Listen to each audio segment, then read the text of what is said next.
Boom. Put some music on. Nice. Hello everybody, hello everybody, hello everybody. How is everyone doing? Let's turn this down a bit. I hope everyone's doing well. Oh, I'm having a good day. And I'm feeling good. I've had not that incredible of a interesting day, but I've had a pretty cool day. You see, I haven't called it Jazz Lounge. Well, there's an obvious reason for that, and the reasoning is, I wanted to listen to something that wasn't jazz for once. Anyway, we'll give it some time. I don't want to start until the time I actually said I was going to start. But yeah, I've had a chill amount of time. You know what was interesting is on Sunday, I tweeted about this because it was such a rare occurrence. I woke up and I didn't really do much, but it very much felt like, I don't know, I felt like I was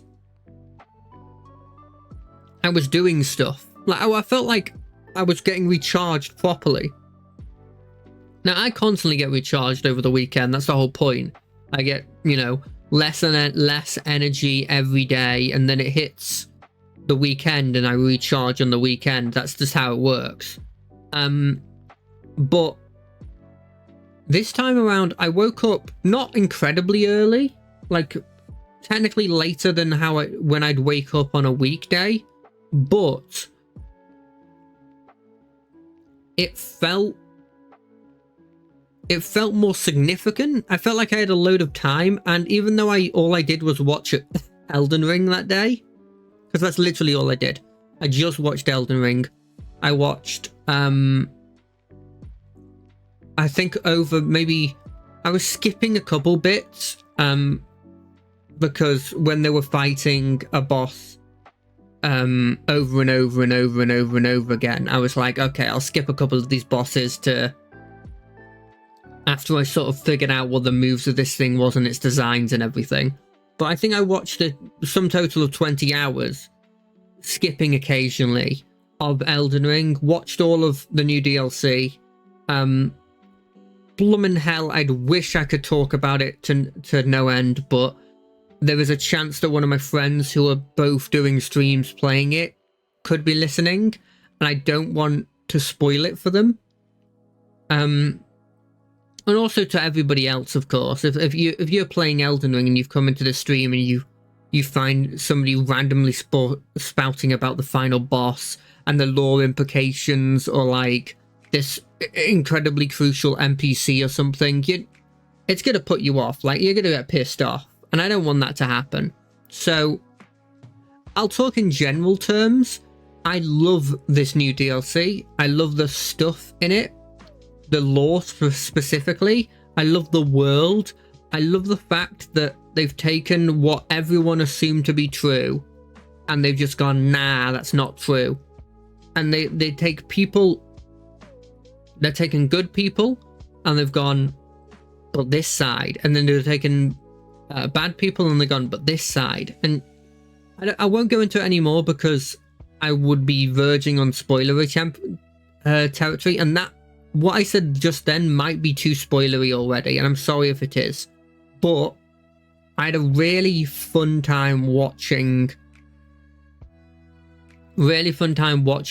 somebody go through it, and I highly recommend, if you're not going to play the game, which I can completely understand, I'm not going to play it because I don't think I'm the kind of person who has fun playing those games, and B, I just don't think I'm actually got the skills for it. When it comes to like things that require me to quickly react, I fail very easily. And when it comes to puzzles, I fail very easily. I get effectively, unintentionally, I have anti-Zelda abilities. because Zelda's got all those puzzles. Zelda's got like, I guess, some quick time stuff if you count like Breath of the Wild and the newer stuff. I think I'm anti-Zelda unintentionally. But yeah, it was so fun watching, and I said this in the stream as well, but there were on a tweet as well, but there are so many, like, I always do this thing when I'm trying to go to sleep, which is what I do is I think up a story, and I think up characters for a story, and I think up cool yeah, I think up a story and I play it in my head, you know, battle scenes in my head, or like characters in my head, and like it can be me talking it to an imaginary group that I'm DMing, or it could be me playing the character. You know, I've been doing it since I think I've always been doing it since early high school, maybe even late regular school, and it's always just been the perfect way to distract my mind, and then I go to sleep. It's been constantly been stories that have been using ideas or like the model of a character as the base for the stories. And I think I realized very quickly what my type of, what's the word? My type of style of like creature, or like,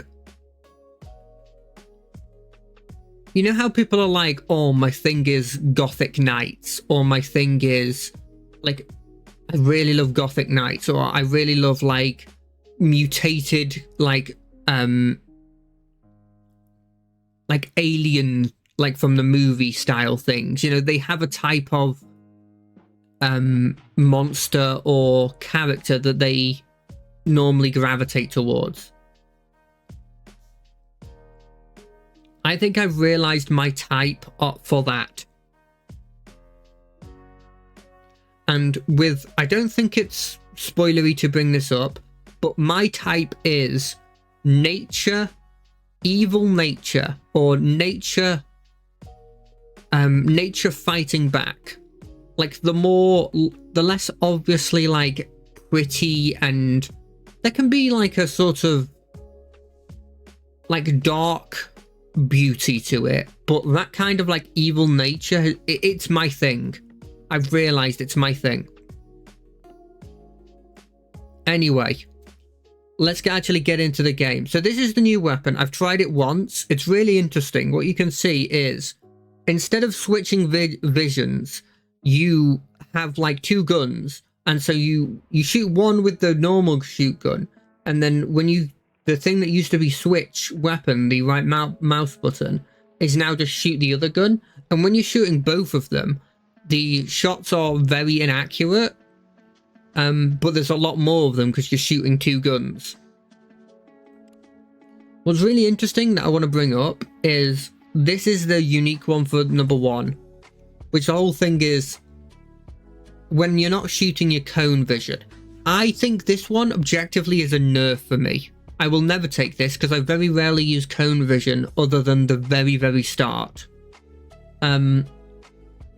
When you look at these ones while not shooting, I never take the while not shooting because I'm always shooting. I don't understand this one. Is it just supposed to be wildly inaccurate stuff? But I've been taking this one. So the whole point of it is like it lowers your circle vision, but and slows the enemies, but increases your damage and lowers your recoil. So you can just constantly be shooting akimbo. Really, really good. I'll save these ones for if we actually get to them. But yeah, we'll just play on normal, nothing fancy. We're not going to try and complete all of them on hard. But like, as you can see, this is basic shot. And then if you just hold switch, you have this basic shot. And then if you have both of them shooting at the same time, you have this, which is wildly inaccurate, but can sort of show, in the vision, can sort of show where enemies are, weirdly. I'll be trying a new strategy compared to what I did before, which was all akimbo, but lowering the wild, like, inaccuracies that you have. There's also a couple of new... There was a rework on one of the upgrades. I don't remember which one it is. And there's, I think, 2 new upgrade trees as well.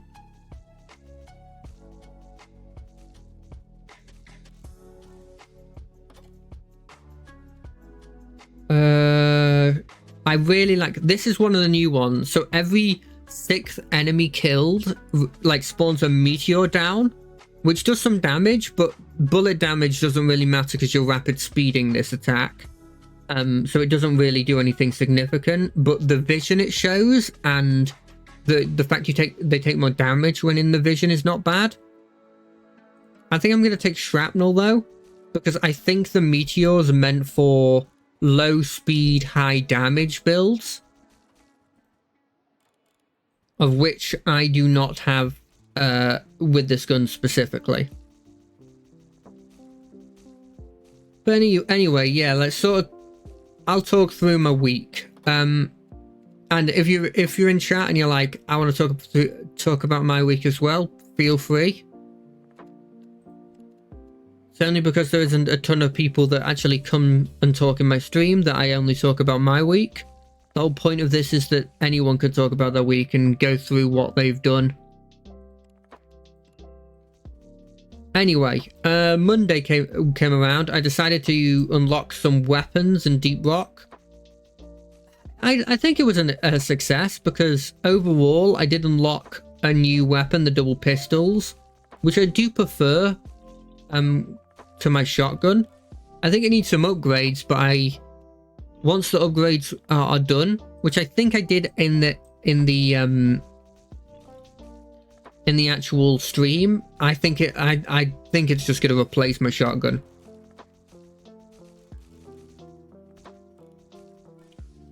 I like guns that shoot a lot because I'm bad at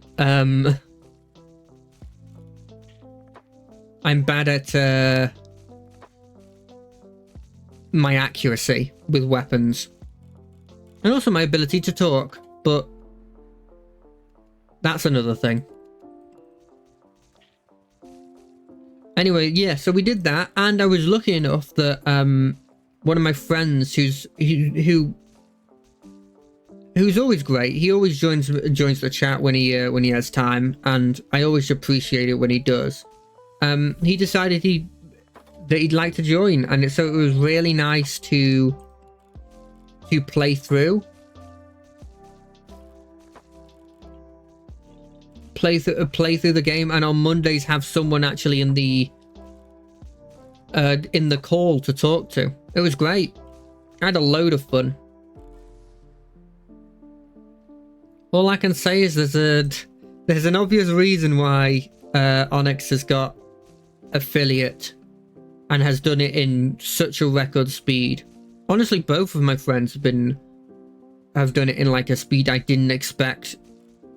I expected it to be like a year before getting close, but they've been doing great. Both him and Baronzar. But yeah, like there's an obvious reason why they've got affiliate so quickly. They're just so entertaining. And it does increase my like overall enjoyment of a game playing with a friend. So it was a really fun time.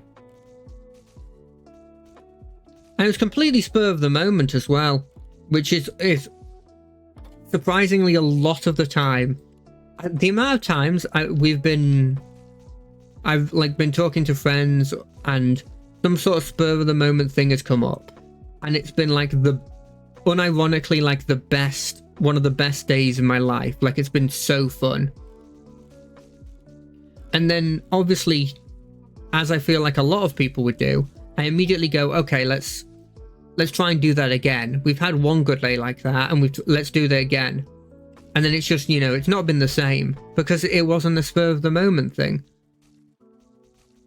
And it feels forced the next time. But yeah, it was very nice. I had a lot of fun. Then we on Do I lower damage? Yeah, let's lower damage. Then we did some Baldur's Gate, which is a bit of a bittersweet experience. Overall, I'm having a load of fun playing that game. And the more I play, the more I do feel like, to a certain extent, it was the right idea to go with the Warlock idea.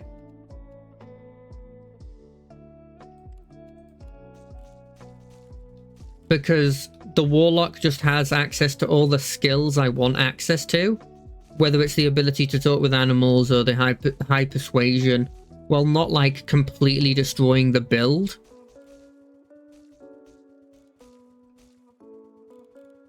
So yeah.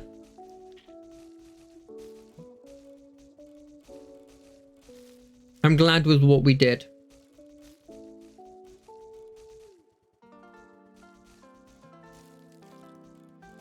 But the reason why it's bitter is because although as I said, I'm having fun with it,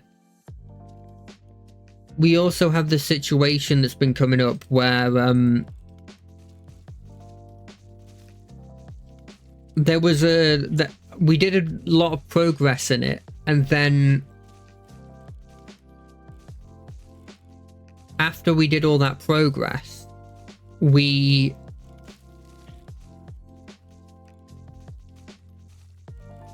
so I'm trying to collect my thoughts and also play this game.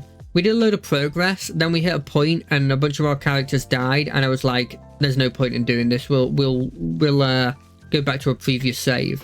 And we didn't get like a roll that we did before, like a perception. We failed a perception check, and it just felt it just felt bittersweet because I knew it was there and I had done the talking to related to it, but I couldn't do it anymore because of I just rolled badly this time around. And you know, it was a bit of a shame. But I have to do what I did with a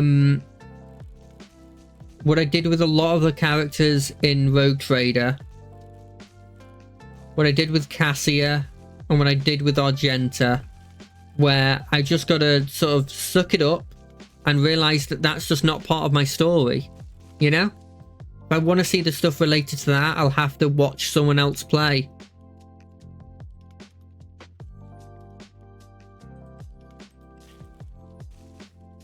But what can you do?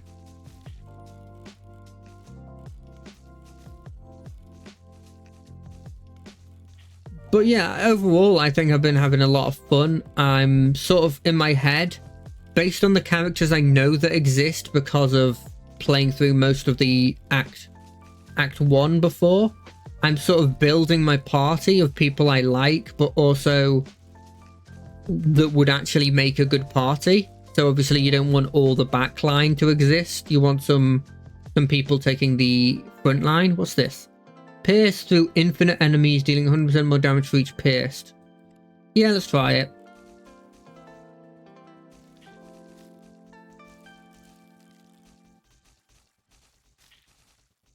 But yes, it's interesting, and I think I'm looking forward to when I get to the new stuff and I have this consistent sort of schedule that allows me to actually do it.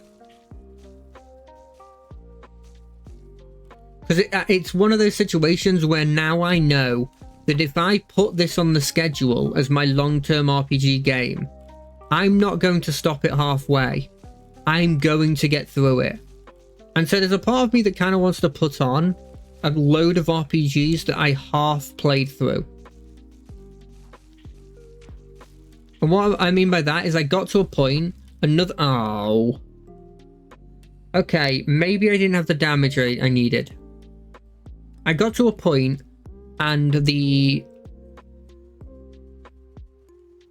then a new game came out that I was playing with friends or something, and I just sort of abandoned the game, going, I'll come back to this once I'm not playing this game with my friend.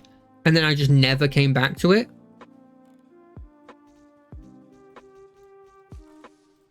So stuff like that, I'm hoping I can. I'm hoping that I can get around this time around by putting. Well, I know I can get around because I'm putting on the schedule. So I maybe might do that with a couple of stuff, like the Pillars of Eternity game. I think it's the second one that has turn-based in it. I want to give that a shot again because I played it before, but I'll take the Ricochet. I played it before, but I didn't play it to completion because a game came out that I was like, let's play with this with my friends. I think it was a Mega Strikers, and I just never went back to it.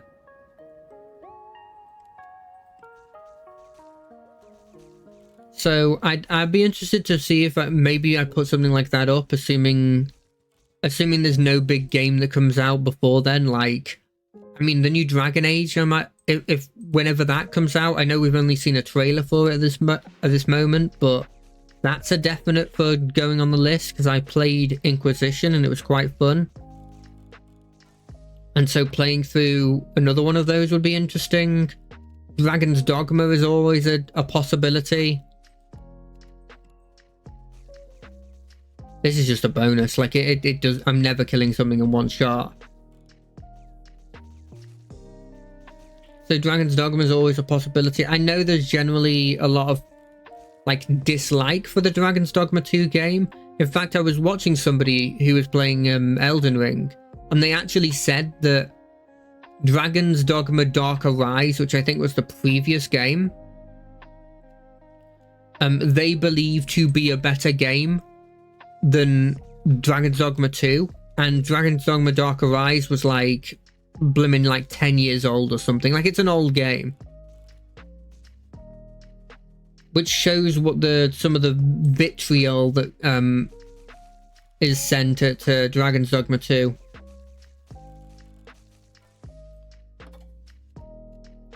So like I could see a situation where I play that. Either way, it's so long in the future because Baldur's Gate's a blimmin' huge game, probably longer than Rogue Trader, and we're playing it like in 2 to 3 hour increments, right?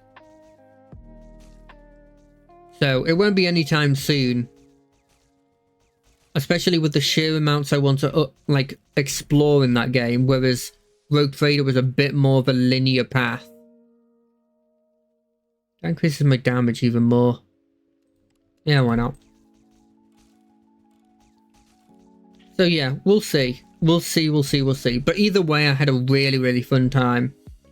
And then on Thursday, I watched the newest Acolyte episode, which I've always liked Acolyte. I've been on record on this that I've been having a lot of fun watching it, and that I don't really understand a vast majority of the criticism. They did an incredible job in the last episode in just choreography, and the character they introduced was so freaking cool. I was very surprised at something they did in it that I'm not going to spoil because I don't want to, you know, it came out like last week. But there was something that happened in it, or like two things that I guess technically happened in it that I was very, very surprised happened.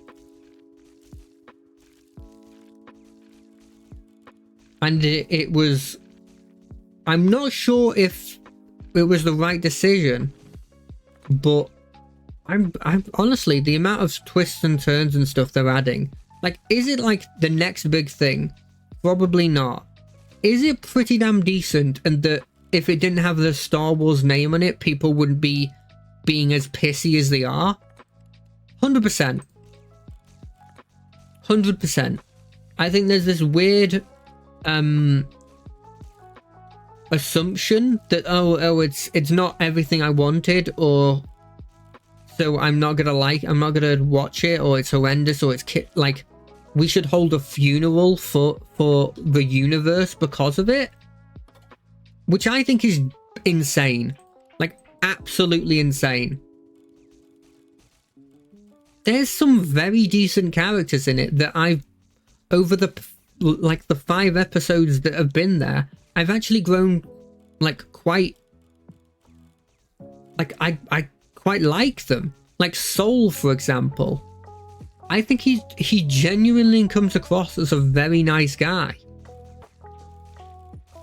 And I love his character.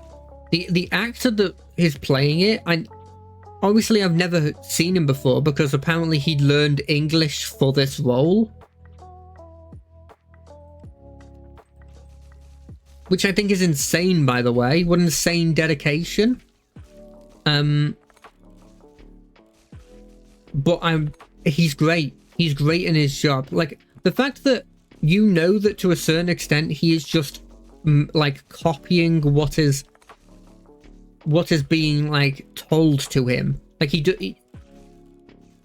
even though I'm sure he's actually learnt the language, I'm sure to a certain extent he's not mastered it yet.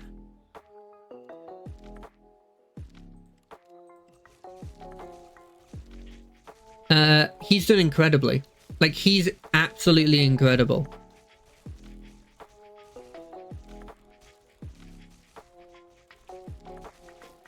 And I think he's a very good main character. And that's what I see him as now. I see him as the main character.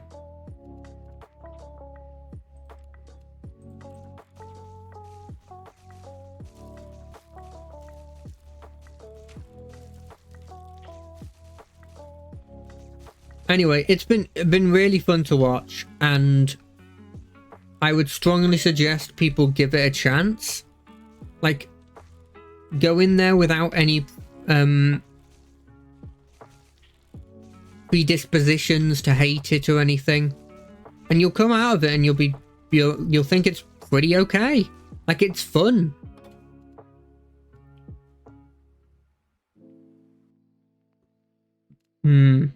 Shield or Eviscerate? Eviscerate's really good because it does a bit of AoE now.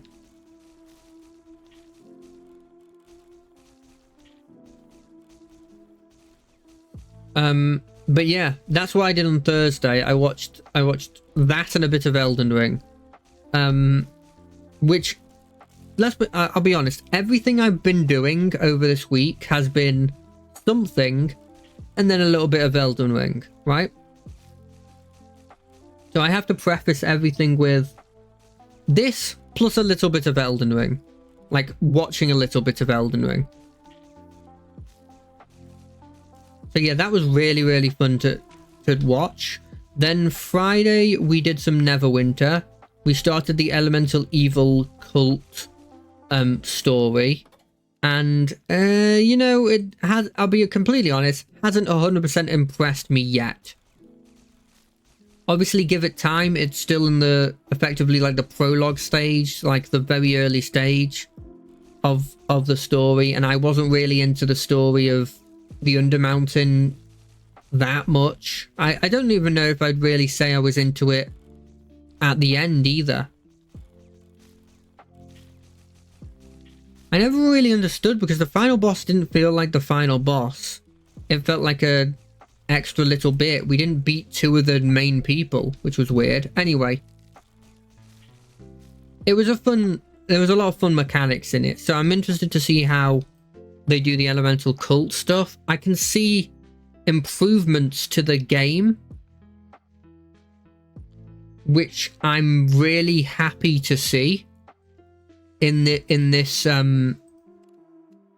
campaign, which is weird to say because at the end of the day it's not like it's an expansion. It's just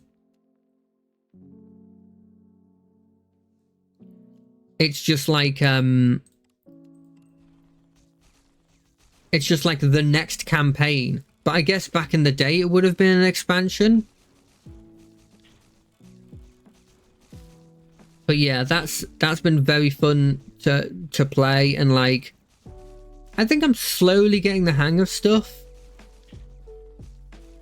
And it's made me sort of want to, it's done well to make me want to stay playing the game, which is, you know, probably the greatest compliment when it comes to like game development, right? If people are staying to play your game and that's your like stories and stuff are making them stay, then you're doing something right. Fire rate increases. It's just a flat huge boost to my fire rate. I'm gonna try it out.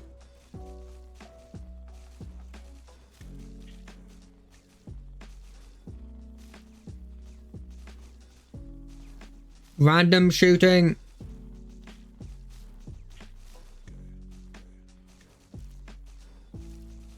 Random shooting and killing everything. Sorry, I'm getting in the zone. I've decided that I'm just not gonna move. Okay, I'll move. I decided that most of the time I'm just gonna be shooting to move. And honestly, it's the radiation that's just destroying them. Have I not gotten a level up yet? The amount of things I've killed.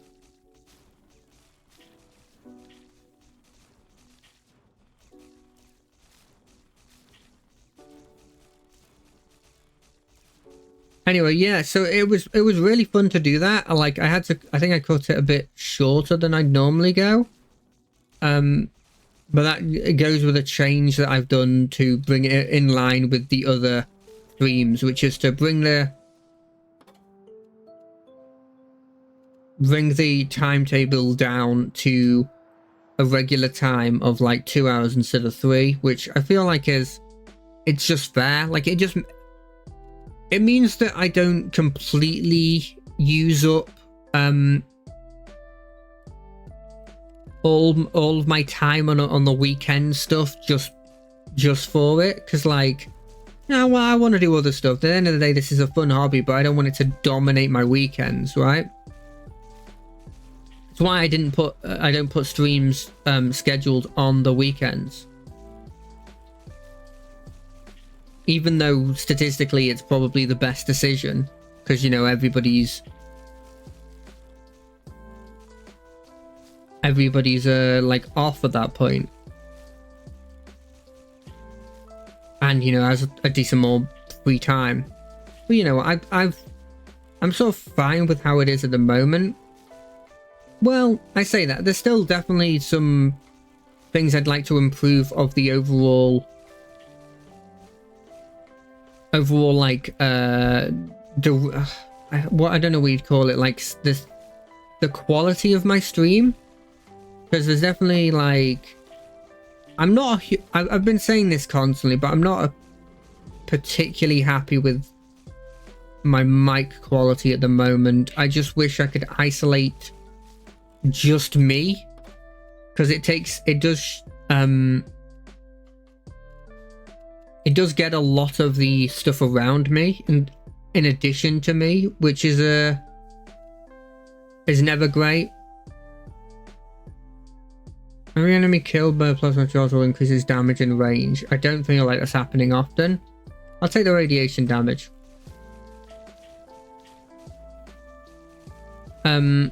That's definitely something I want to improve. I probably will, well, at some point I'd like to increase my overlays, but that's not necessarily taking the big step of having like custom made ones with my sort of design, but even just like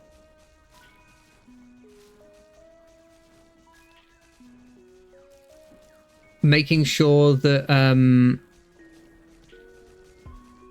like there's like my picture in like a box, and then like the sort of like the gameplay in, you know, a much bigger box surrounded by like a bar at the bottom, and like the chat in like a window instead of just being there, you know, stuff like that.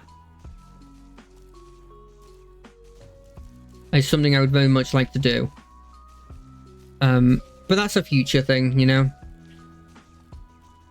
Okay, I don't think I'm going to survive much longer. I don't feel like fire rate one was the right one to go with. Even though I feel like I have a big build for it.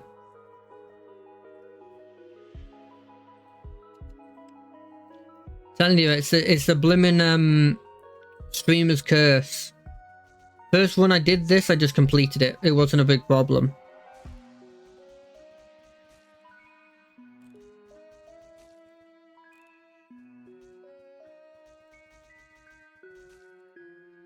But now that I'm actually playing it on stream, instantly my ability to do anything has gone down. I like bleed.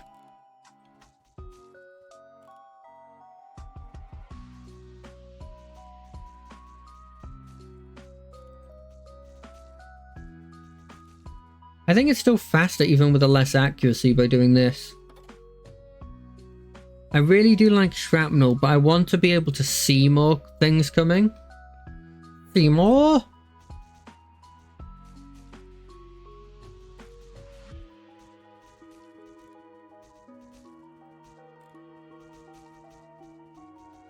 But yeah, that's been generally quite good. And then Saturday, I don't feel like much happened.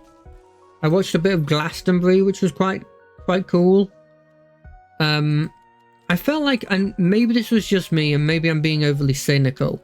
I did feel like there was a lot of people that were like not very good. Like they just, obviously they were better than anything I could ever do, but they were just like a bit out of tune. And like when it's so much different from the actual single that is played on the radio, it really takes me out of actually the actual thing, you know? So, I don't know. I was a bit disappointed in that. There was a couple of good ones, obviously. I've only watched a couple of clips from this, but I heard that Coldplay were like really, really good.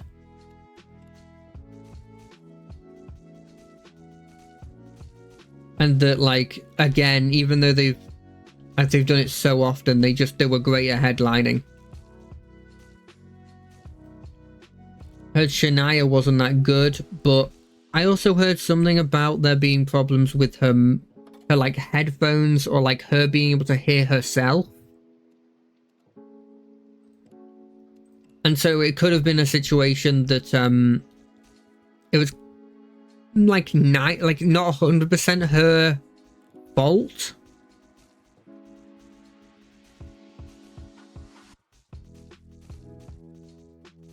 But yeah, other than that, obviously I watched more Elden Ring. I watched my weekly wrestling thing that I always watch, which is always fun to sort of just see what's happening in the wrestling.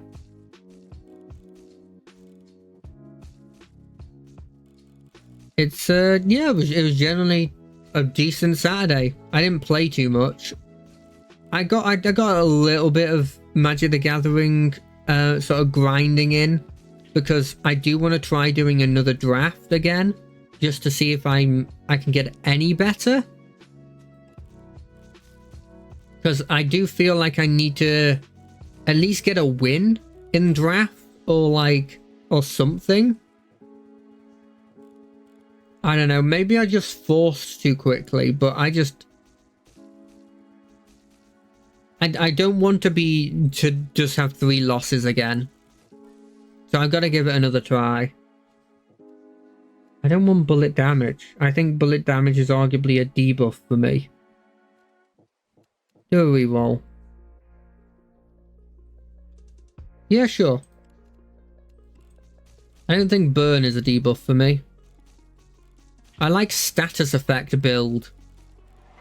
Yeah, I did a bit of that. I did a bit of Hearthstone, which I always like doing. They've got the twist format that they have going at the moment, where they just have like heroes that have dedicated decks that you can play if you have the legendary of that hero.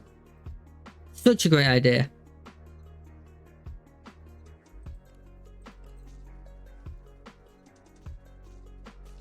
It's effectively all I've been playing now. And they've done constant changes to like the health pools, I've noticed. Which is always a cool, like, doing lots of tiny changes obviously shows that you are dedicated to making this be a thing, which is always good.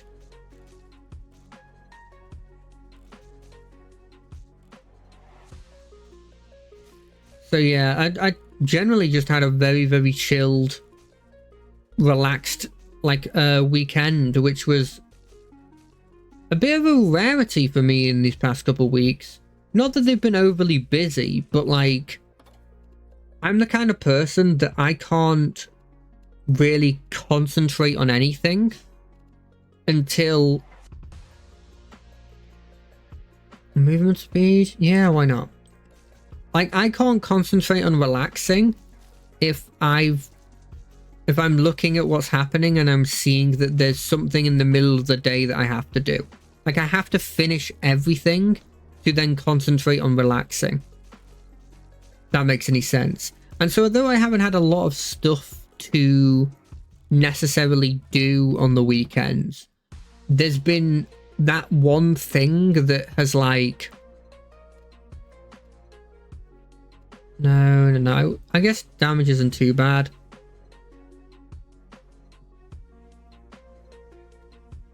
I guess quick door's not horrendous. There's been that one thing, like one or two things that have been there that have been like, oh, this is coming, so I can't really relax for all of it. And so having a couple of days where that's just straight up not a thing has been quite nice, honestly.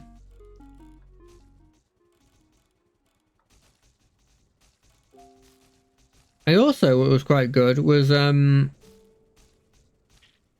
today at work, we were doing this. We've got this business deal with from what I can gather, it's like a Sikh church. So it's a or temple, I guess.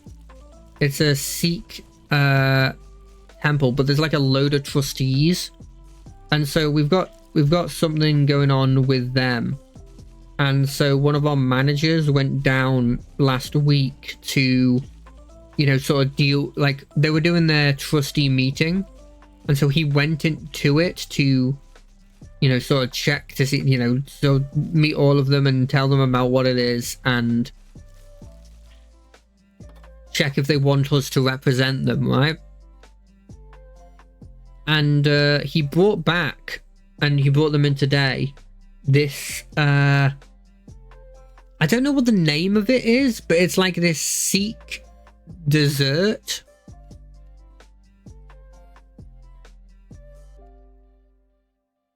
I don't think I'll ever be taking this, so we can delete that. This Sikh dessert that I took this because I didn't want any of them. That had been like blessed by the 100 or so trustees or something, and we gave it a try.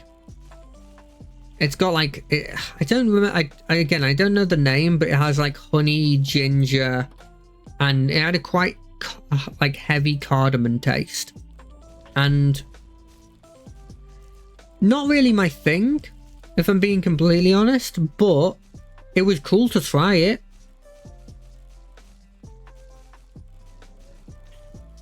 It was very interesting to sort of try this sort of this dessert, or like it reminded me quite like this could be completely wrong, but it reminded me of like a flapjack, but like it's like a flapjack, but it has like chunks of fruit in it, like small chunks of fruit in it, and it's flavored with ginger, cardamom, and like, you know, assortment of other spices. And it did go the sort. I think it's the reason I didn't really like it is sort of the reason why I haven't liked a lot of the sort of Indian style like desserts and stuff, which is to say that like they quite a lot of them are quite perfumey.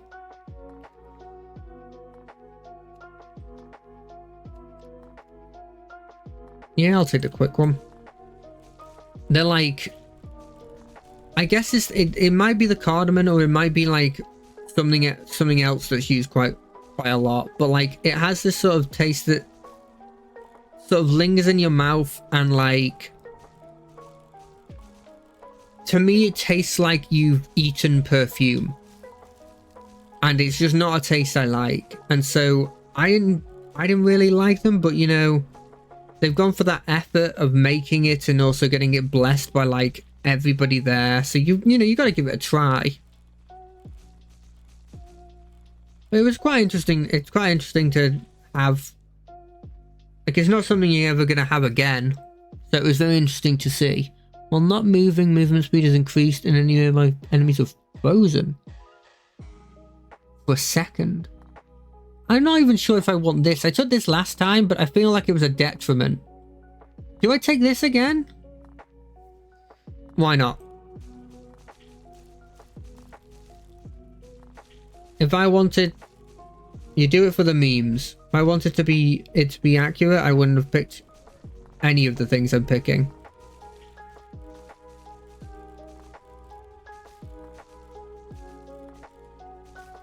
If I shoot enough in random directions, I'll hit eventually.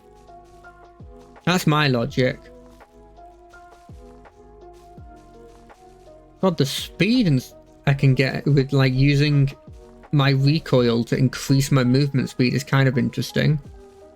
I imagine like better people would actually use that in a way.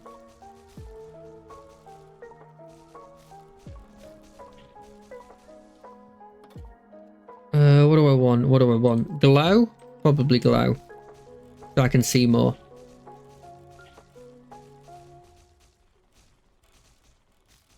But yeah, that's been pretty interesting.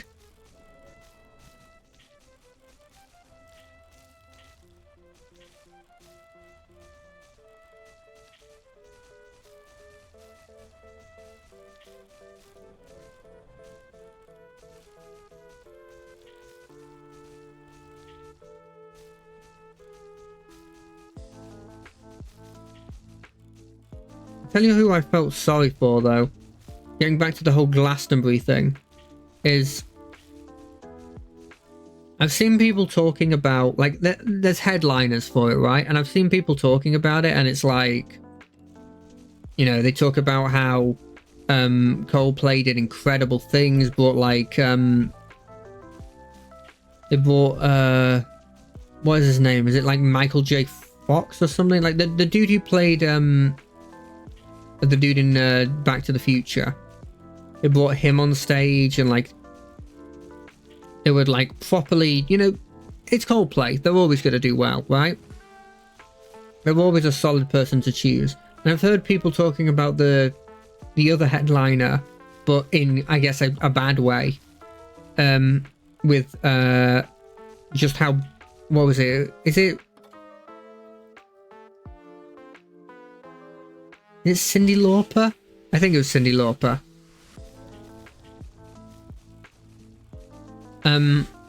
I've seen people talking about her and just like problems with the mic and stuff, and like being out of time and stuff, which is a shame. But they are actually talking about them, and that's the thing I was going to bring up. I feel really sorry for the headliners on Sunday, because I have heard nothing about them, which is the worst thing to hear. Nothing bad, nothing good, just nothing. And it sort of, it makes sense to a certain extent, because I'd never heard of them before. And look, I'm not going to be one of those people that's like, oh, if I don't know it, it's not like music, or they're not good, or like, I'm sure they're great. I've got no doubt that they absolutely kill when they're playing. But if you are headlining one of the biggest festivals in the UK, one of like the most well-known festivals generally, especially in Europe, you gotta be known by effectively all generations, even if it's just like one song or just you've heard the name before. But I'm talking I never heard the name before. I couldn't tell you what it was. I think it was like something like it's done in a similar way to like you know how like it's like AC/DC is just like you're saying the letters. It's like that. I swear it's something like BNZ or something. Anyway, it doesn't really matter. What does matter is they're not really talked about. And I feel very sorry for them for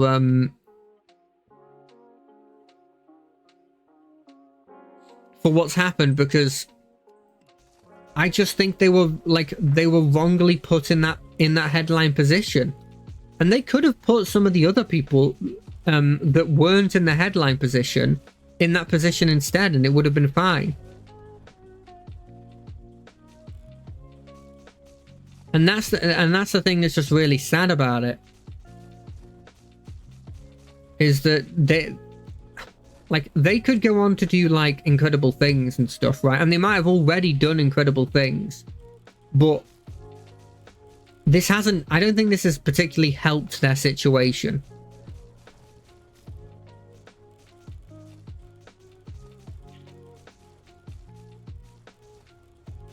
When you have people that have like previously headlined that are like Elton John, right? Like somebody that I feel like everyone knows.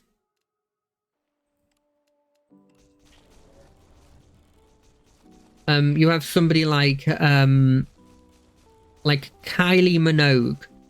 Like Kylie Minogue is known everywhere. Legends. Like the headliners are supposed to be like that. They're supposed to like be legends that everybody knows, and I just feel sorry for them, because it's sure it might have been like a pretty huge payday for them, but like in the long term, it's done nothing to help. Absolutely nothing to help.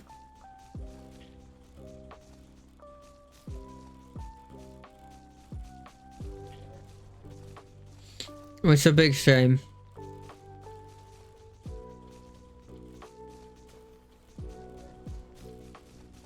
So yeah, I've been watching a bit of that stuff. Another thing that you've seen, if you connected to my Twitter, you've probably seen me talk about this already. But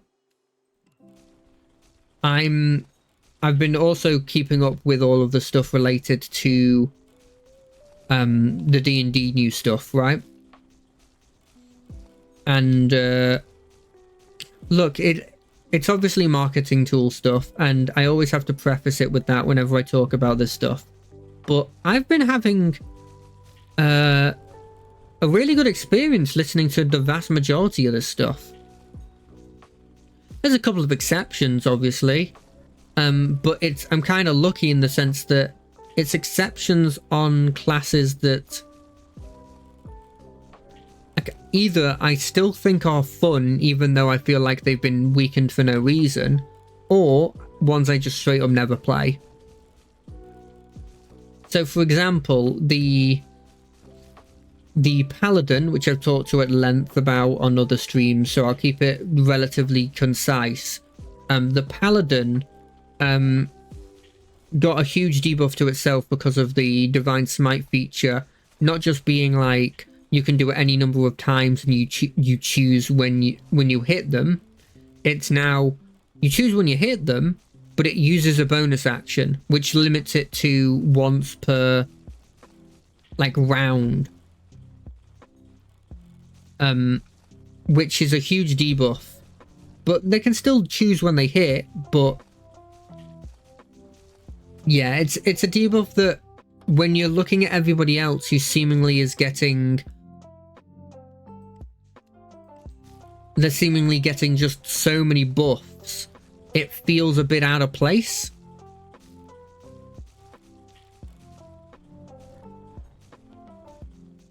But like, it's a shame. Like, that's the one I was talking about, that like, although it's been weakened, I could still give it a try and I think I'd be fine.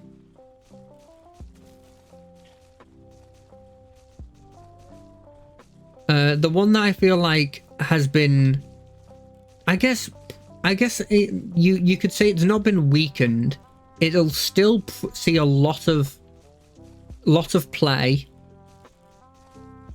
The end of the day, this probably won't change the people who are diehard this class, but it just hasn't gotten the buffs that everybody else has gotten. Is the wizard. The wizard feels now more than ever that I have a lot of spells class. I always used to, the thing I'd always say against the wizard whenever it was brought up, that all the wizard does is it's just like a generic magic class. It's like the fighter but for magic.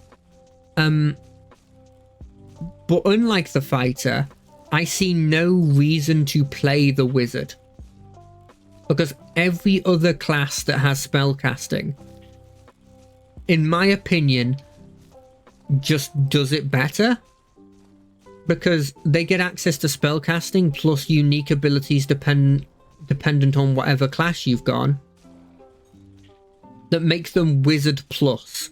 So it's you're a wizard, but also you have an additional thing like, oh, I'm a wizard, but I have access to healing spells and I can wear heavier armor. Or I'm a wizard, I have access to ways to manipulate spells. I have the access to manipulate spells in my own way, so that they can do X or do Y.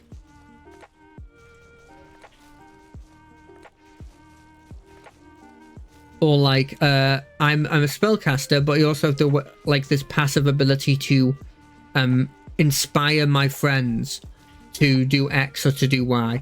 And the biggest sort of like the biggest like counter to that argument is, well, the wizard gets access to all of these abilities that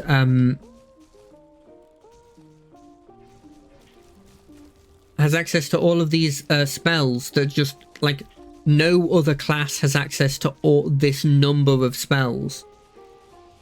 And that's true. But I've always felt like if I've chosen, and maybe this is a product of the mindset I have when it comes to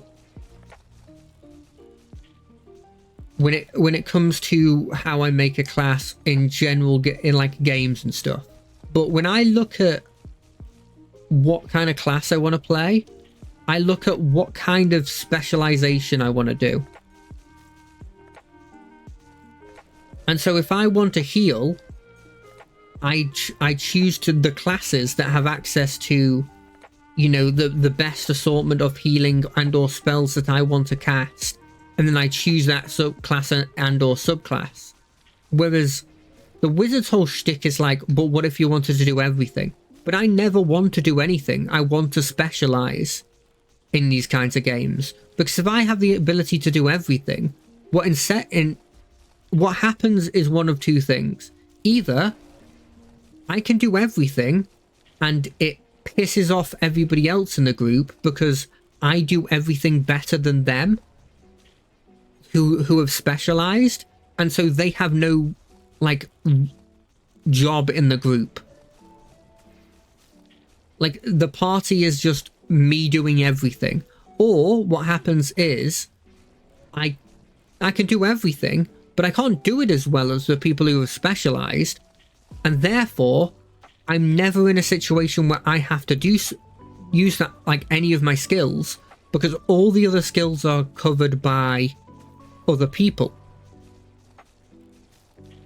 This was the worst mistake I had made choosing this this absorption thing.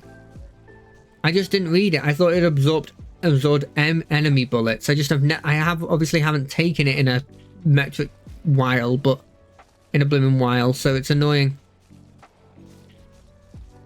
But yeah, like, that's sort of what happens when I have access to all of these spells and they don't specialize. And so I don't see the one appeal of the wizard, in my opinion, is a debuff to me. Like, it's not an appeal. It's the opposite. Damage is increased, bullets are increased, they're more accurate. No. Not cheating, no.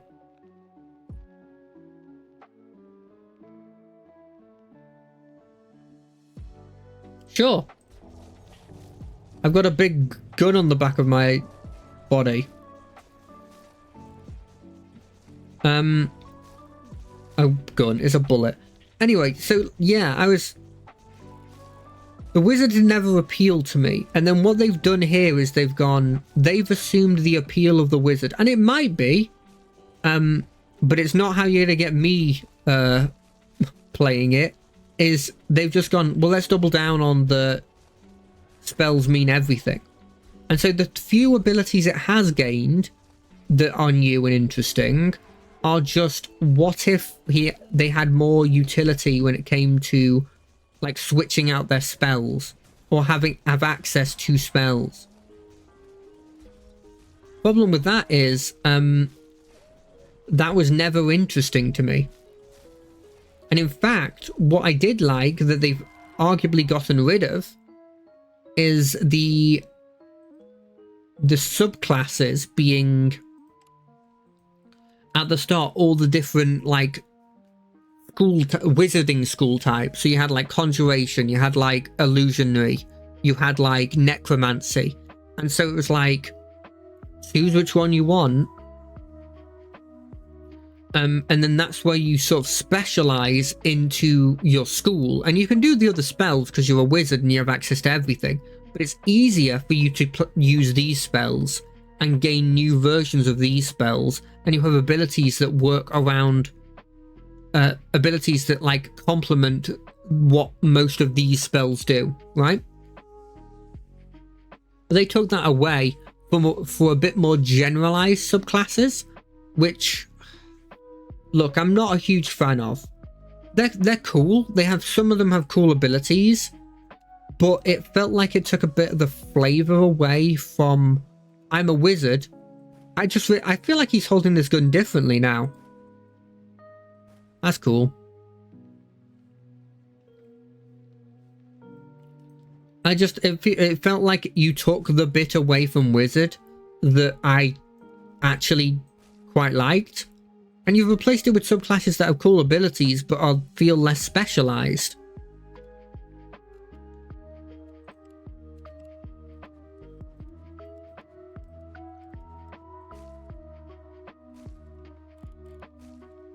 So it's a real shame, but, like, there's also an argument to say, well, if you never liked wizard and you now have no care to play the wizard, like, either, but you still have no care to play the wizard, then, like, maybe they've actually improved the bits that the people who did play wizard liked, and that just means that it'll be less what you like, but overall, for people who like playing wizards, it's better.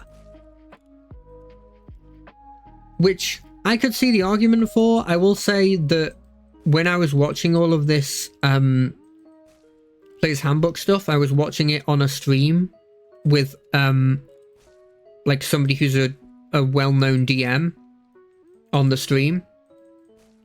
Like, I wasn't actually on the stream, but I was watching a stream that was watching the video, reacting to it. And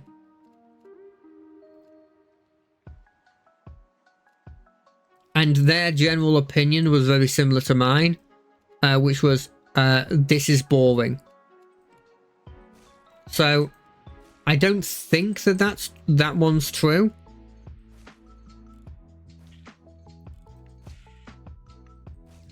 But yeah, it's been interesting to watch all the stuff come out, because the vast majority of it has been really, really good, in my opinion.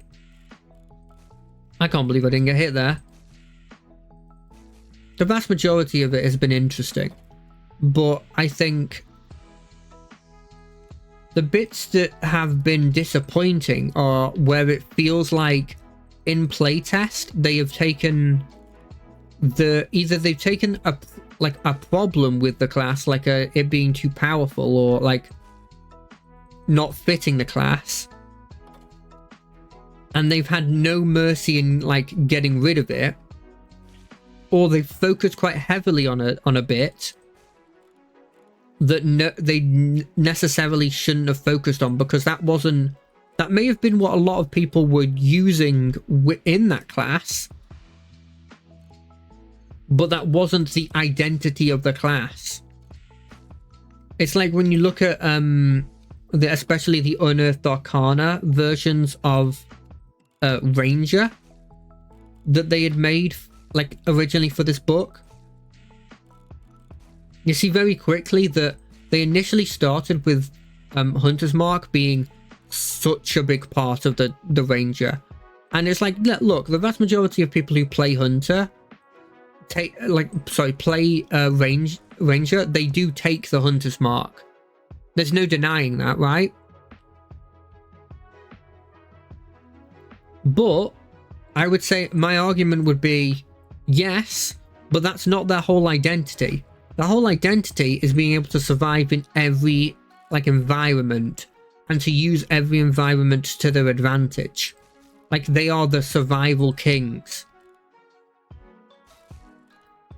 And I think you can see it with the Ranger they showed off that's actually in the book itself, that at least to a certain extent they've taken the feedback to heart.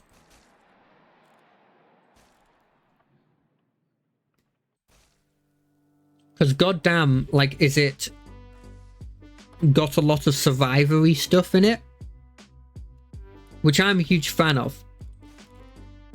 It still has a fair amount of Hunter's Mark stuff in it, I won't deny that, but there is it's more in the right direction, and I don't mind if most of the damage related stuff is around Hunter's Mark, because I mean, people did take Hunter's Mark.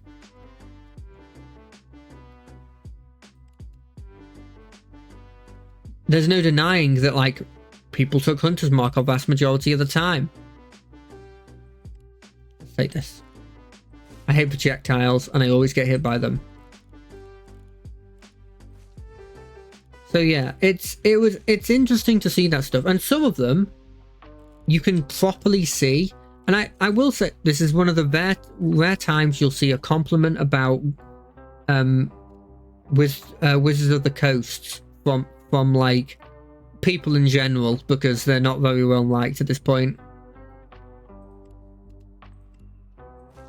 But I'll say this. They have done a very good job of listening to the feedback, generally. Obviously, there's some exceptions to this. Like, I don't think anyone was saying, hey, could you make Divine Smite a bonus action? That really would help me here. But there is some logic to that. It does mean that you're able to do a lot more with Divine Smite, knowing that they're limited to just being not a burst, but like a once per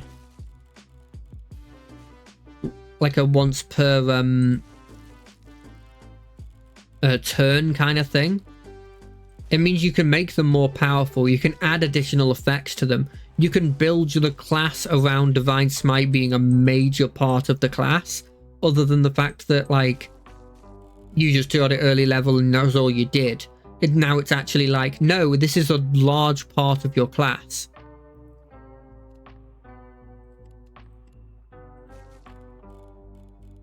Which I do appreciate, because at the end of the day, like, it was weird with the Paladin, because it was like, that was big part of your class, but like the only ability that cared about that was your Divine Smite.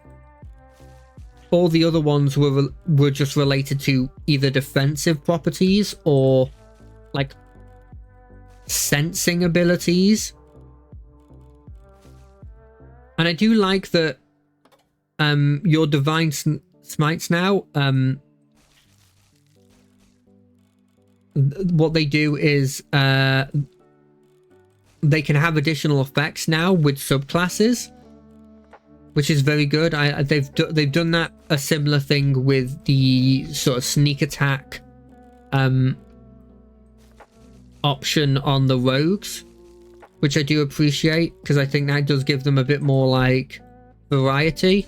I'm always a bit iffy when it comes to anything related to poison and building your like class quite heavily reliant on poison.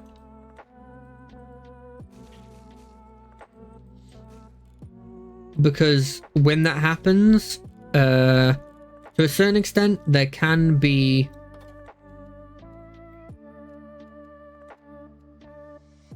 every enemy killed. No, let's reroll this. Light wave, nah.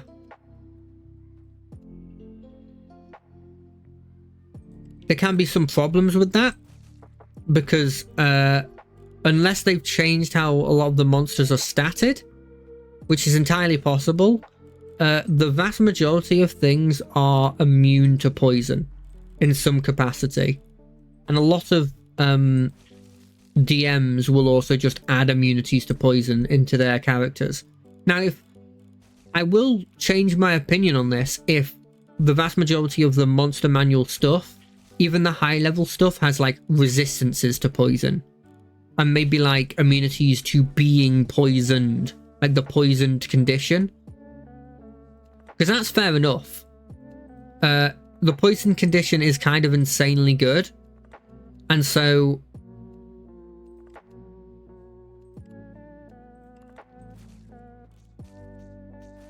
having immunities to the poisoned condition in general, that's fair.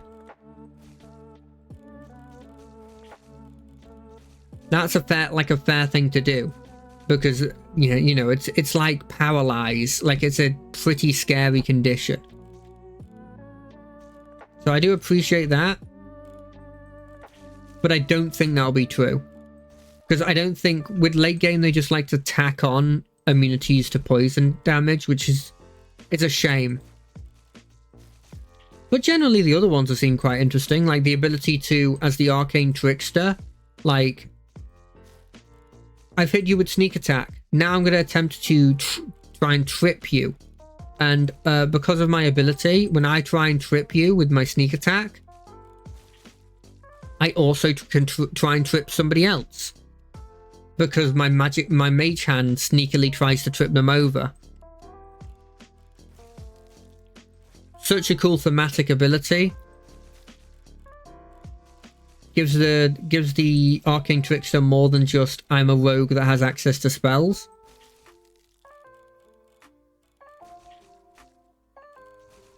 Which is always cool. The druid, I will say, I've talked about this before, but the druid, damn, I'm looking forward to the druid. I love the druid, and the fact that now, like, sure, my wild shape's weaker, but who freaking cares? Like, it was overpowered anyway. Like, it effectively turned the druid into a different class, because you effectively became like some form of like barbarian, in the sense of like you had these wild shapes.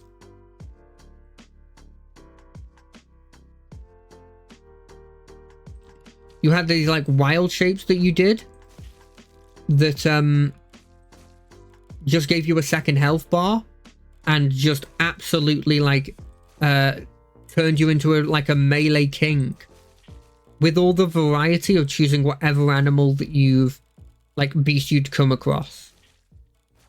Like, you were tankier than a barbarian, whose whole point is I am tanky. You could have, like, at some levels, you could have, like, 4 times, technically, because of the wild shapes, like, 4 times as much health as, like, anyone else in your party.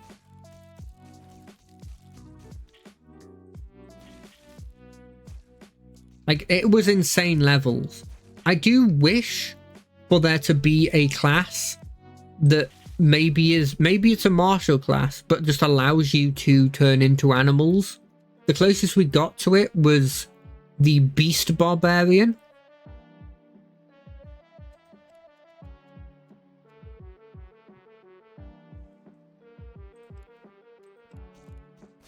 Which was cool thematically.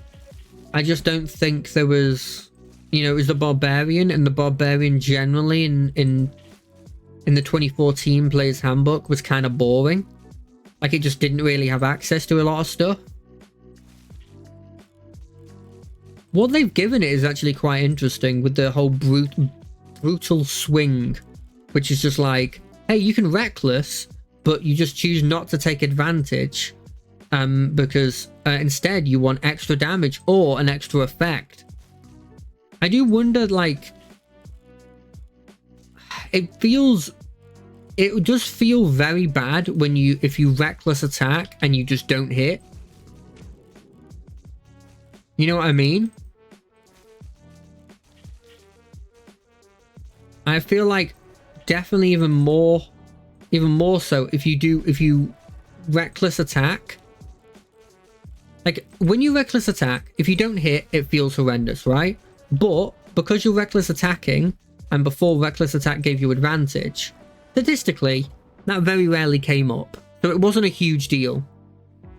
Because, like, how often are you actually not getting hit when you have advantage and you're a barbarian, so you've focused whatever your to hit that like stat is, and you've effectively got a +5 because advantage exists. You almost never like not hitting, because like you could have, it wouldn't be unrealistic to have like a +15 to hit. So yeah, like that very rarely came up. But it feels like if you're brutal swinging, you kind of like that can come up a heck of a lot more. And I do wonder, like, does that but then become an annoyance? But the extra, the ability to not only like use your rage in non-combat situations to give you help, but also to like use it for like use your reckless attack, which was effectively the only other thing you had as a barbarian, that was like fundamental to your class, to do some more stuff. It's always very good. I have to see how the sort of weapon mastery works, because I'm not 100% up on the rules, because I guess the book technically isn't even out yet, so obviously no one's 100% up to date on the rules. So it'd be interesting to see how many times you can use like the weapon styles, and whether it's now becomes worth switching weapons just to do the weapon style attack, just to switch back, which doesn't sound fun. But unless they've put something in the game that says that you can't do that, at the base of of games now, your ability to change weapons is like a free action that you can do, or at least it's been played like this in my games for since I started playing. Switching weapons would be like part of your movement action, and it costs no movement. And so you could switch to like your, say you got a dagger, right? You switch to the dagger, use the Vex ability, then like next turn just switch to like a spear and do whatever the spear ability is. Or like you switch to a greatsword and you like cleave, and then you just switch to your axe, and then you do like you switch to your mace and you'd like sap or something. So like I'd be interested to see if like the optimal way of playing in this new edition is to just have like 3 weapons on you, but like realistically the only weapon that you care about is the weapon your main weapon, and all the other weapons are just there to give you that one-off attack. Like, I could see a situation where that's the logic. So we'll have to see, like, what happens. I'm hoping that that's not what goes on, and it's instead something different. But I could see a situation where that's the logic.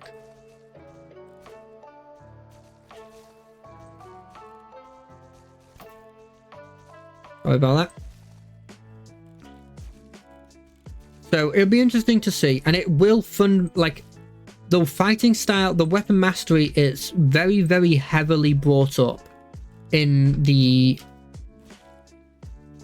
a lot of the presentations, especially because they've done a lot of the martial classes. In fact, I think they've done all the martial classes except for the monk at this point.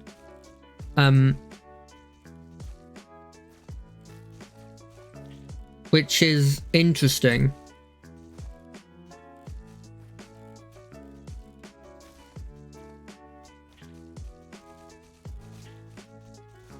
So we'll see. I don't think the weapon mastery is going to be as big of a deal on the monk. I'd be interested to see if maybe, and this could be completely like something insane for them to do, and it might be overpowered, but I'd be interested to see if they do something along the lines of giving the monk the ability to use these like weapon masteries, but put it on their fists in some capacity. I'd be interested to see if they do something like that, because I would love that kind of thing. It'd be interesting to do like a Vex, using the Vex one, which is like the Vex sort of fighting. I keep calling them fighting styles, but they're weapon masteries. The Vex weapon mastery is you hit them. I think it doesn't matter if you hit or not. I think it's you do an attack on them, and the next attack that you do, or it might be like the next attack that is done against this opponent is done with advantage. So you hit them, and I like to think narratively, you hit them and you distract them with that attack. Although it doesn't do a metric ton of damage, although if you're a rogue, it might actually do a metric ton of damage. You hit them, you distract them enough for somebody else to get in with their attack. I could see the narrative being like, if you're somebody like that does a lot of damage with their dagger, like a rogue or potentially maybe a monk, depending on like how the martial art die work. By the way, if Kensai Monk isn't a base player's handbook thing already, it 100% should be for the newer edition, because Kensai would be very interesting and unique as its own thing. I wonder if the Psy Monk will be a thing. Anyway, I'm getting off track. If you were doing it with like a dagger and you were vexing them, but you were doing a lot of damage, I guess the logic could also be that your weapon is specifically made to cause the most pain or injury or something, and so it momentarily distracts the person you're fighting. Anyway, it'd be interesting if they allow that to be put on the fist, but I think if they would do something like that, which I wouldn't be surprised if they just go, you don't have that, you have your own thing, you have key, and that's your big thing, and you don't have weapon masteries, or they try and lean towards like, what I think they'll do is they'll go the route of saying like, hey, you know your fists? Yeah, your fists, they have X quality on them. Or you can choose a quality and they have that quality on them. And you also get access to the base sort of... You get access to the base...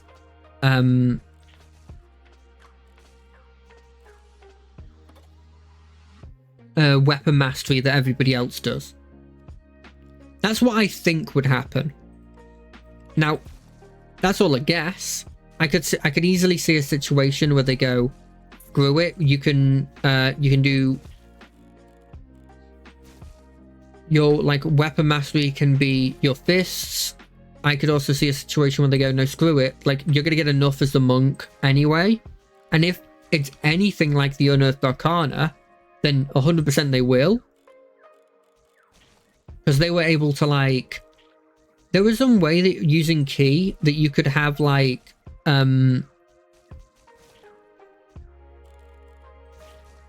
like you could dodge, disengage, and dash on the same turn.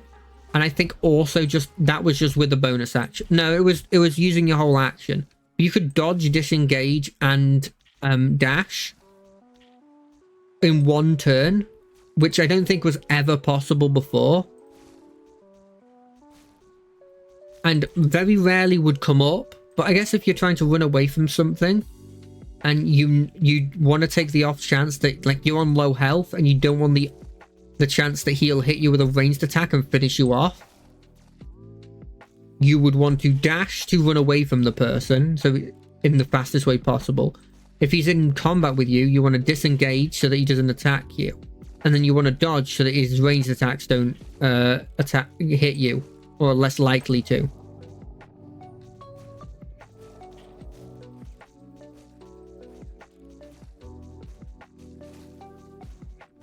I don't think that's coming up a vast majority of the time, but I could see two of them coming up. In the sense of like, I would like to disengage and dash, or I would like to dodge and dash, or I would like to dodge and disengage. I could see like the combinations of the two coming up. Give me a second, I need to do this.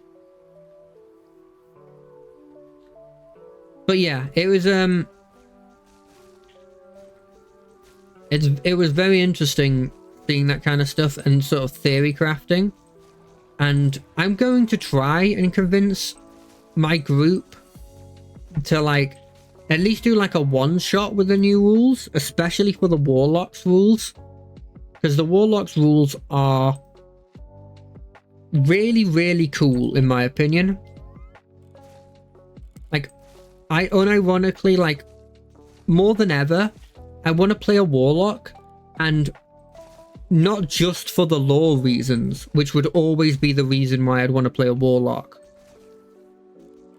It used to be that, and this, look, people may consider this an overreaction, but I honestly don't think it is. It used to be for me that you were playing the Warlock just for the lore, or at least I was. I was taking the hit of knowing that I'm going to be not that good in combat. And don't get me wrong, being able to this seems very useful. Being able to like Eldritch Blast and do this insanely powerful cantrip was really, really fun. Don't get me wrong. And I was powerful in general in games. But really what was happening is I was just spamming Eldritch Blast and maybe like Hex occasionally, and then like one big spell in a combat, and that's it. And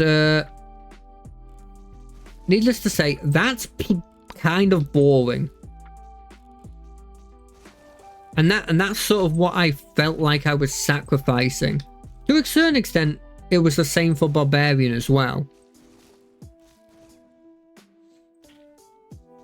Like, Barbarian had the same problem and could be solved a bit with like subclasses, giving them like abilities. Normally I was a big fan of any ability that's like, hey, you have like a pool and you've got like this amount of charge and you can use these charges for any amount of things, right? That kind of stuff. Normally those ones are really fun, like Battle Master Fighter and stuff. But with the Warlock, you were just resigning yourself to either going into combat and being like a pretty decent combatant, or just spamming Eldritch Blast. They were the only two options, really.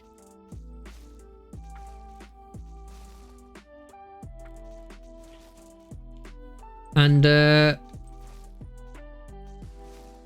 was boring. And now I look at them and like, I go, oh, you telling me I can, if I wanted to, I could be Pact to the Blade and Pact to the Book and Pact to the Chain at the same time? Plus there's buffs to all of them. Plus there's a bunch of, like, you get spell lists now of for each of your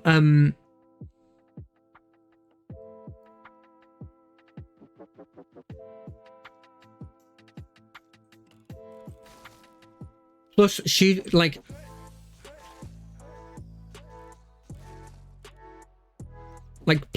plus there's like a spell list created for each of the subclasses, plus a bunch of them have been reworked to be really interesting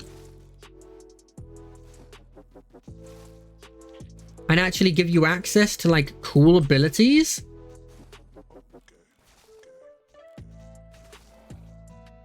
Yes, please. You know, like that kind of thing.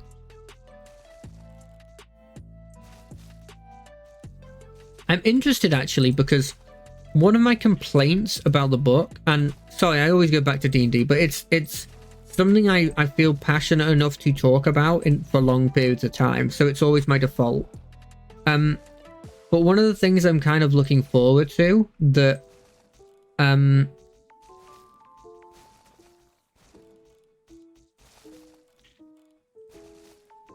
that I think would be, I don't know, I'm hoping they've changed. So like one of my worries when it came to the Unearthed Arcanas is that they changed every summoning rule so that the summons weren't summons anymore.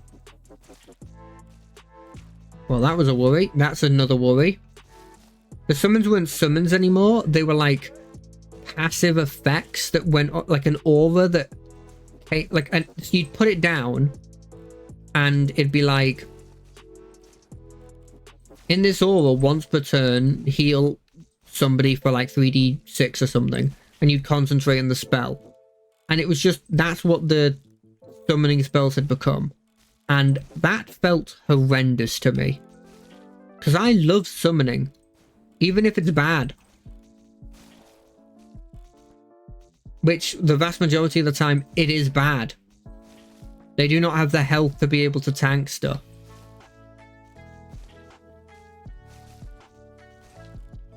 So yeah, like, I'm hoping they've done some changes to that. Which, they kind of hinted at it, that being exactly what they've done. But I don't want to get my hopes up until I see actually that it's happened, you know? What is happening there?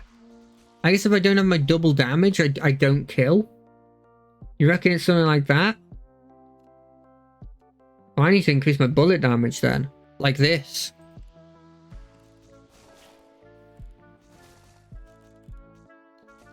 Also, I guess if I miss, I lose, like, double my damage. And all my fire rate.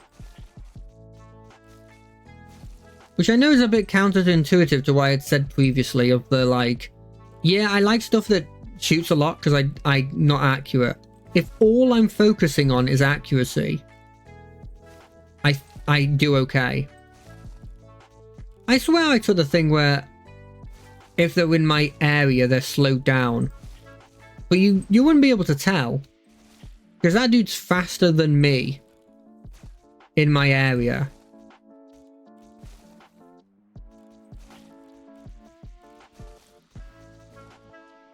But yeah, I'm looking forward to seeing some of the stuff. Like generally I've been pretty happy with the stuff.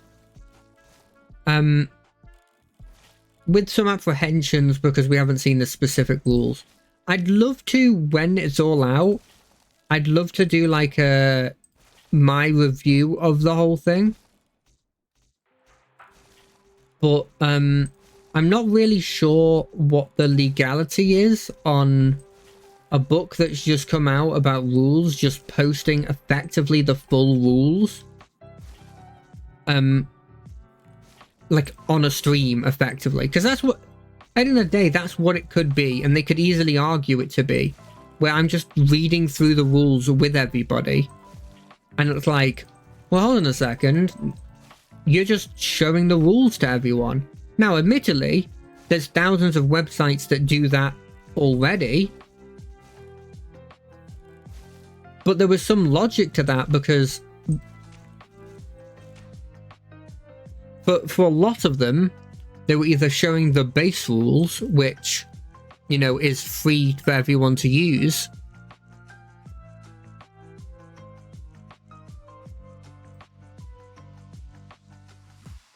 or it's one of those situations where they didn't have any leg to stand on, and the whole point is that they're doing it kind of secretly. I want to try out this railgun again.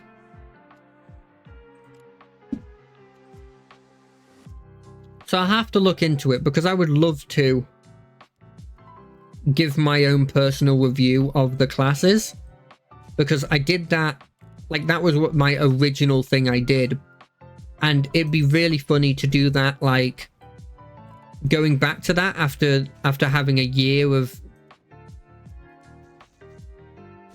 like streaming, and to see if like they've changed my I guess changed my opinion in any way on some of the classes. So I don't know, we'll see if that comes to be. I don't know if I wanted to take up a large amount of time though. I could see that being like a little bit of a one-off thing, but I don't think I could get through each of the classes as just a one-off thing, you know? I'd want it to be like, I want it to be more, but also I don't want it to take the spot of things that are already here. And I'm not sure if I could handle doing another stream regularly. Now, I think there is a logic to say that, like, maybe having it as a temporary thing, like going through maybe 2 classes a stream and doing it on, like, say a Saturday or something. I could see, like, some logic behind that. That potentially might be like something I do, although as I said before, there's no guarantees on this stuff yet, because I still don't know if you're actually allowed to even do that, because I doubt people would be happy if like a big book came out from I don't know, the next Game of Thrones book came out, let's say, and then there was just somebody on like Twitch or something just going, let's do a read through of this book. You know, like, people would get pissed off.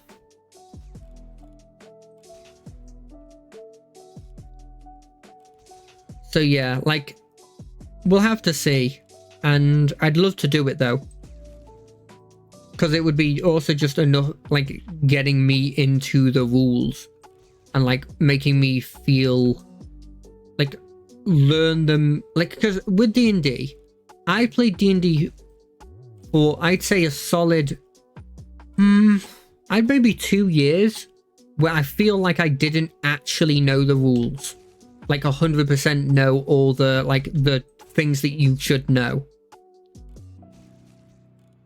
And I'm not talking about like weirdly niche stuff.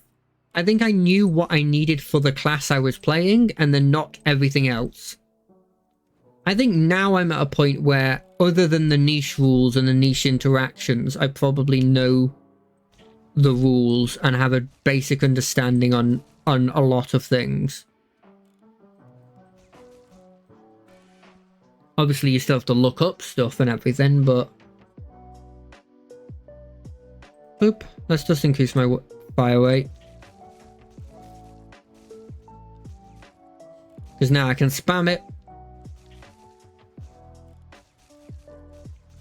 But yeah, like, it'd be cool to do that kind of thing, and I've definitely thought about potentially doing such a thing for other TTRPGs. I think as early as like when I was doing the original review of D&D stuff back when I first started, as a potential. But I'm not sure, like... The thing is with it is, like, I'm not 100% sure, like, what would carry my attack. I'm one of those people that once I start something, I feel very weird, especially if it's 4 people. Like, especially if other people are involved. I don't like stopping it once it's started. And so, if I started something like that, and then I wasn't having fun with it, I would, like... Even though it is completely against what I have said I would do, I know what would happen. I would continue playing it. I would continue doing it even though I have no interest. Because I have to finish it, because even though maybe there could be nobody watching any of those videos, like in the whole process from when I stream it to when it goes on YouTube, like nobody could ever look at it and still I'll be like, well, there's somebody, you know, I have to finish it for the people who will watch it. And it can be a blessing. Like, there's been a couple times when I've been playing Rogue Trader and something's come up, especially the, like, I bring it up a lot, but like the Cassia stuff, there was a point there where it was like, I don't know if I want to continue, because I really liked this character. And in addition to really liking the character, they were like very important to my my build. And it shows in the fact that Rogue Trader actually quite recently got another debuff to the officer like class, because officer was so good.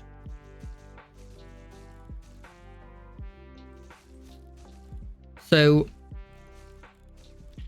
that just sort of shows to, like, at least to me, like, hey, look, like, this person was important, and then I lost them, and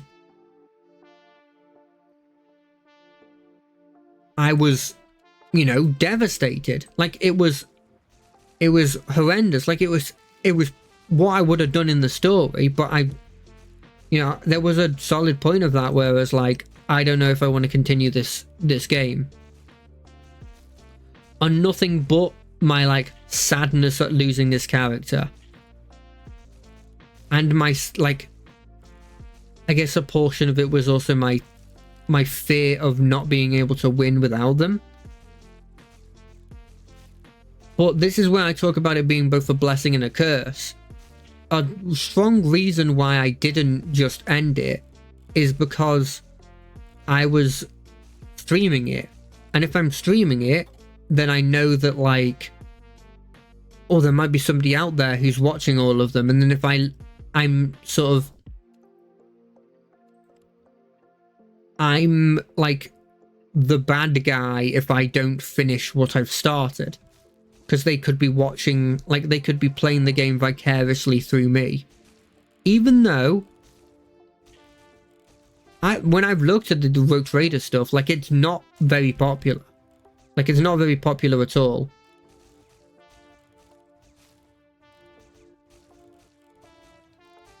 But, like, I don't know, it's... that's where it, I guess, was a blessing, because then I wouldn't have been able to finish what was, you know, an incredible RPG.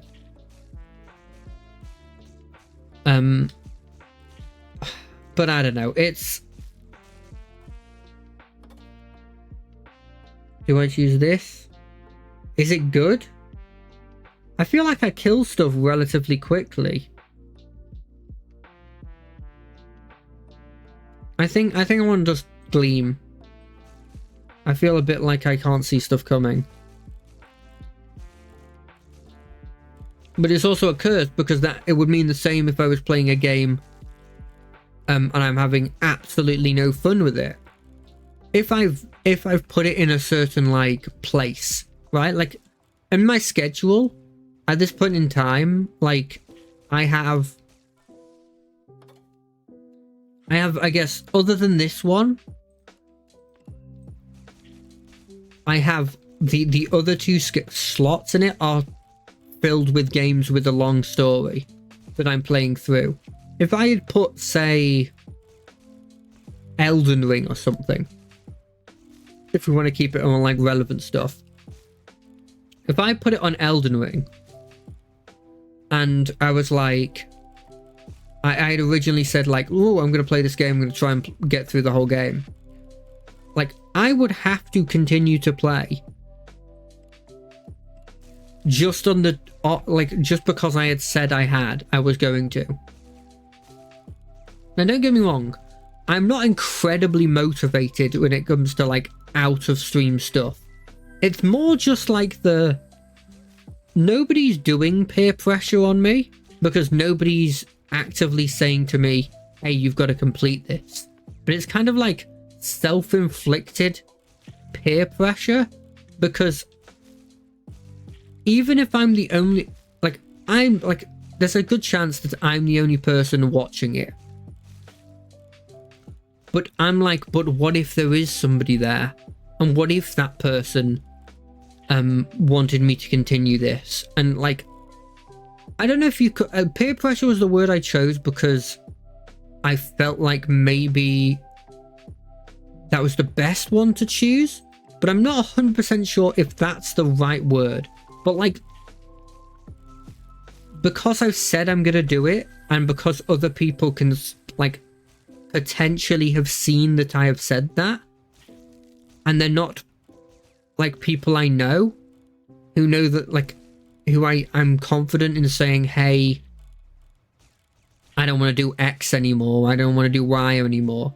Because there's a chance, I'm like, well, I just complete it. And so I have to be very specific with what I play, because I'm always scared that I'm going to start something that I straight up just don't want to continue. It's why I was very iffy on Baldur's Gate, because I was like, okay, did I stop playing Baldur's Gate because something else came up that me and my friend wanted to play, and so we just stopped playing? Or did I stop playing Baldur's Gate because I wasn't having fun with it? And then follow up to that, would I still have fun in the game even if I did have fun previously, now that I'm in a situation where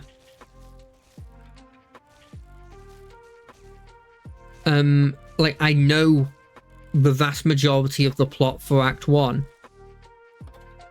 And so that's why I was always a bit iffy on it.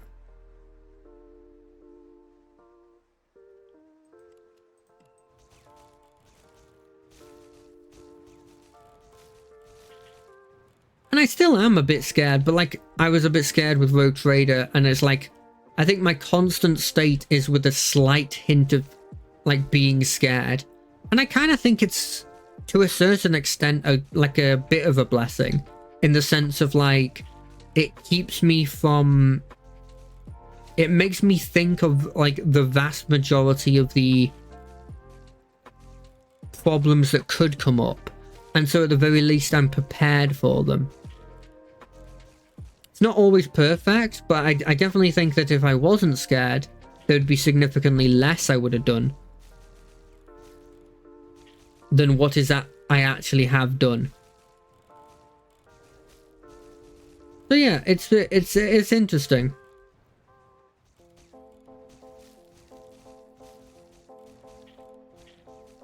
That's one of the reasons, circling back to the actual point I was trying to get across. That's one of the reasons why I would be a bit iffy starting reviewing on like another sort of, I guess, a rules heavy book, because I'd be like,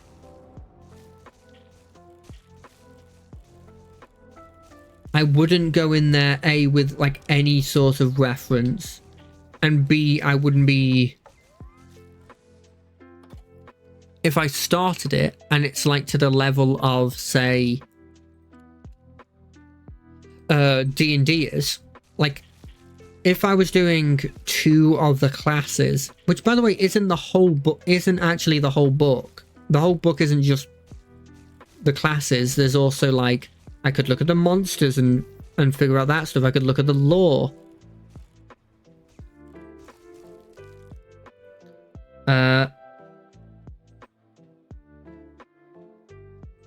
Listen here, mate.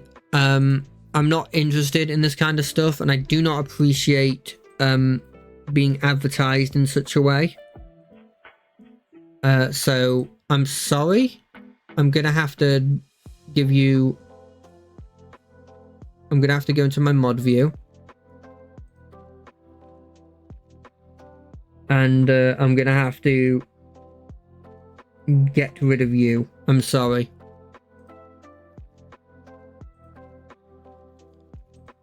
Sorry.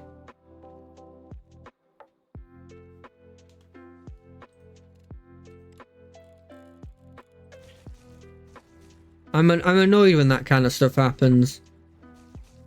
Look, I always go on this rant every time it does, but like, for one, if I wanted to buy like bots, I'm not going to go for some random one that appears in my stream. Why would I choose that? I would look them up and I'd choose the one that seemed the most reliable. And maybe like price comparison, like a bunch of stuff. So for one, I would never choose the person that randomly appeared in my stream, but if I wanted to buy bots. And secondly, I don't want to buy them. Why would I want to buy them? That feels like it's an ego thing. Like, it's just like, I don't know. To me, it's like, okay, I could buy them, but then all I'm doing is I'm still streaming to the same amount of actual people. The difference is that the number says differently. That's literally it. That's the only difference.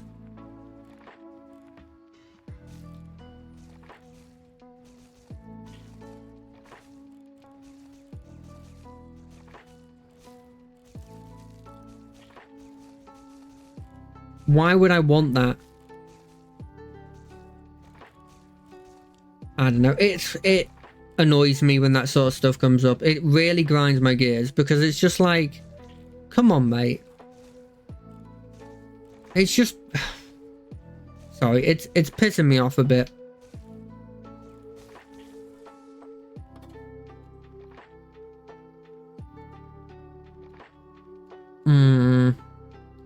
I'll take Ricochet. I like crowd control stuff.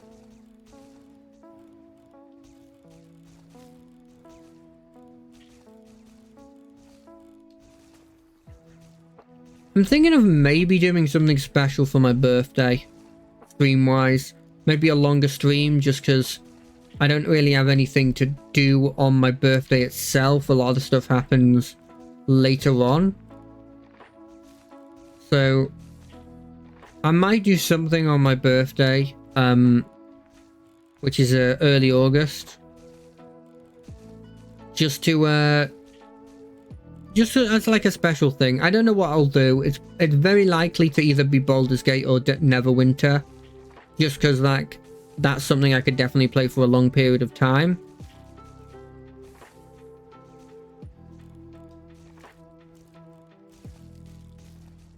But we'll see. Like, there could be something that comes up that like catches my eye and sort of like something I could do.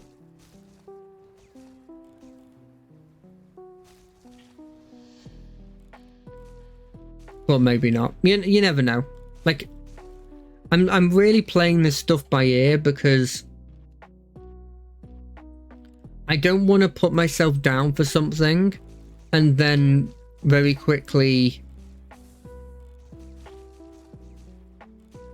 I don't want to put myself down for something and then very quickly just not want to do it. So if I'm not having fun doing this, then what's the point? Because at the end of the day, this is like, I'm not gaining anything from this if I'm not having fun. And additionally, another important part is, if I'm not having fun doing this, it's gonna come across to you guys as not having fun. Me not having fun doing this. Like, in the streams, there hasn't been a single time where I've not been having fun. My face right now may look like it's resting, like, disinterested face. Like I'm not interested at all. But actually, this is just my normal face, right?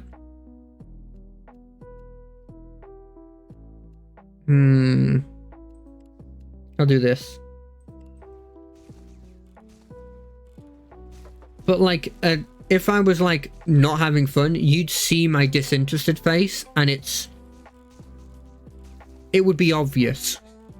And so, like, I don't want to be shipping that out like to you guys, and I also don't want to.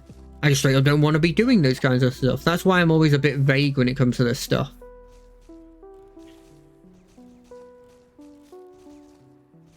And even more especially when there isn't a dedicated, like community that's been built around yet. Like, I'm not going to be, like, I'm under no obligation or anything.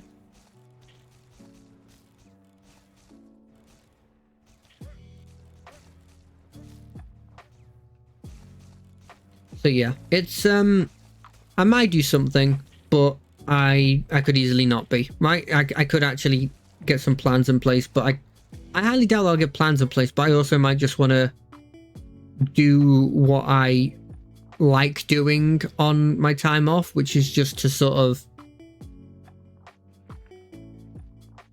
relax, you know, that kind of stuff.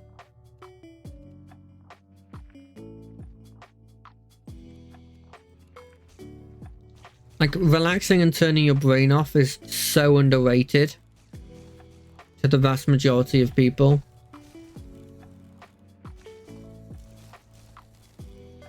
I would highly suggest trying it out.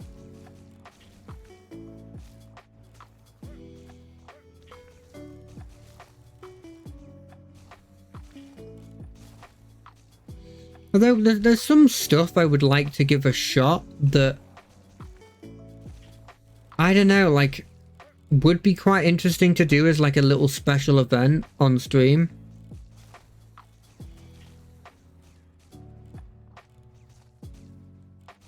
Just to see if it's any fun or interesting.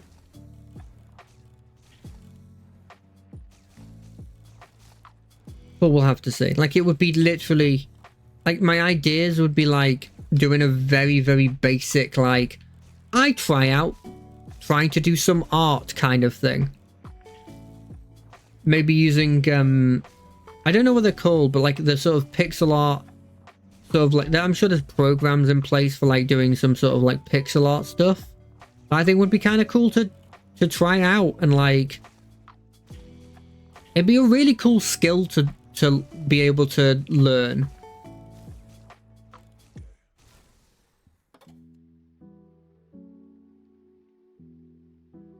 Increase ricochet damage. Is that good? It's probably better than anything here. I really want increasing my fire rate though. Because those people, like, if you don't have the burst, those people show like that you definitely should gain the burst. And it is noticeable now that my fire rate is down. Ow.